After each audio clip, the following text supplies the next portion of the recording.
இப்போ வந்து நம்ம ஆய்வு குளத்தை பத்தி இங்க 1 கிலோமீட்டர் சுத்தியில தண்ணிலாம் நீர்நிலையெல்லாம் வந்து எப்படி எடுக்கணும்னு யாரெல்லாம் அங்க இருக்கிறாங்களோ அவங்களாம் அங்க வந்து தண்ணி இருக்கிற இடத்த வந்து 4 எத்தாரணும். இங்க இளங்கோடிகள் ஸ்கூலு, இங்க ஆய்குளம், இங்க வந்து வெட்டினரி காலேஜ், இங்க வந்து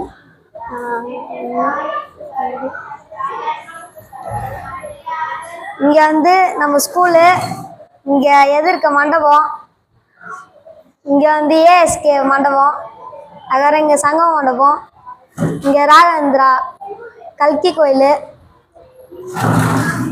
இங்க வந்து கோபாலங்கடை ரோடு,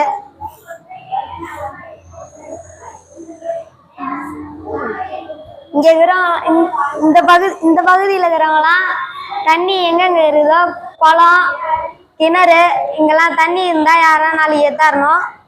அப்புறம் இந்த முத்திரப்பாளையம் சைடு இருக்கிறவங்களாம் இங்க யாரா இருக்கிறாங்களோ இங்க இருக்கிற குளம் பாண்டு எதனா இருந்துச்சுன்னா அங்க இருக்கிற தண்ணி பத்தி குறிப்பு ஏறிடணும். அவங்க வீட்டாண்ட இருக்கிறவங்க இங்க யாரா இருக்கிறாங்களோ அவங்களாம் தண்ணி எத்தாரணும். அதே மாரி எங்கெங்க குளம் இதெல்லாம் இருக்குதோ அங்கே எத்தாரணும். அதே மாரி இது எத்தாரணும். அந்த அட்ரஸ் கொடுத்தா கூட போதும், இந்த ஏரியால இருக்கு அப்படின்னுட்டு இல்லையா? Yes sir. ஓகே, இப்போதைக்கு கேளு, யாரா இருக்கு எங்கெங்க குளம் இருக்குன்னு தெரியுங்க? ஆய் குளத்தை தாண்டி யார் வீடு ஆய் குளத்தை தாண்டி இது ஆய் குளம் இருக்கு. அது சுத்தி இருக்கிறவங்க வேற எங்கேயாவது குளம் இருக்குன்னு தெரிஞ்சவங்க யாருக்காவது தெரியுமா? வேற எங்கேயாவது குளம் இருக்கா? யாருக்கும் தெரியலையா? சிவன் கோயில்ல இருக்கா? இருக்கு சார். இருக்கு சார். இப்போ எனக்கு வெளியூர்காரன் எனக்கு தெரியுது, உங்களுக்கு தெரியலையா? சிவன் கோயில் எங்க இருக்கு? மேப்ல எங்க இருக்கு? நீ வரைஞ்ச மேப்ல இங்க இருக்கு சார். அங்கே சிவன் கோயில் இருக்கு. இந்த வழி போணும் சார், மேட்டுப்பாளையம் சார். ஆய் குளத்து பக்கத்துல இருக்கா? உழவர்கரையில இருக்கா? உழவர்கரையில. உழவர்கரை எங்க இருக்கு? இங்கே சார். அந்த வர டெம்பிளுக்கு வர டெம்பிள் போடு.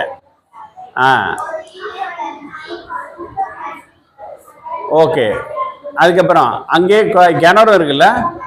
இருக்கு சார். கிணறு இருந்தா டபிள்யூ போடு, வெல் டபிள்யூ போடுங்க. பாண்டு இருந்தா பி போடு.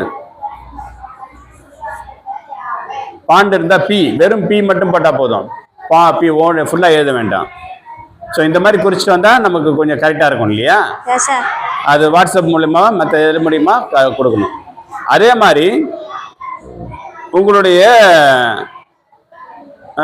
வீட்டை சுற்றி இருக்கிறவங்க இல்லை வீட்டில் இருக்கிறவங்கள கேட்டால் கூட சொல்லுவாங்க, இதுக்கு முன்னே எங்கேயாவது குளம் இருந்து இப்போ இல்லையா, அதை மூடிட்டு வீடு கட்டிட்டாங்களா, கட்டடம் கட்டிட்டாங்களா, வேற ஏதாவது பில்டிங் கட்டிட்டாங்களா என்ன அப்படிங்கிறத அதையும் கேட்கலாம். ஏரி இருந்து ஏரியை மூடிட்டு இப்போ வேற ஏதாவது இதாக யூஸ் பண்ணுறாங்களா, கிரவுண்டா வேற ஏதாவது யூஸ் பண்ணுறாங்களா அப்படிங்கிறதெல்லாம் கேட்டு நீங்கள் தெரிஞ்சுக்கலாம். எங்கெங்கெல்லாம் முன்ன இருந்தது கூட சொல்லலாம். முன்ன இருந்தது உங்கள் பாட்டி தாத்தா இவங்களுக்கு கூட கேட்டால் கூட சொல்லுவாங்க. கேட்பீங்களா? நான் இன்னைக்கு சாயங்காலத்துக்குள்ள இருக்க கேட்டு சொல்கிறீங்களா? ஓகே, அந்த இடத்த சுற்றி சொல்ல எங்கே இருக்குன்னு சொன்னால் கூட போதும். அதுக்கு பேர் இருந்தால் பேர் சொல்லலாம், இங்கே எங்கே இருக்குன்னு சொல்லலாம். தண்ணி இருந்தாலும் பரவாயில்ல, இல்லாட்டினாலும் பரவாயில்ல. கிணறு வந்து அது துண்டறிஞ்சாலும் பரவாயில்ல, தண்ணி இல்லாமல் அது வெறும் குப்பையாக கிடந்தா கூட பரவாயில்ல. தண்ணி இருக்கிற கிணறு இருந்தாலும் இது எது இருந்தாலும் நீங்கள் சொல்லலாம். சரியா? Okay, thank you.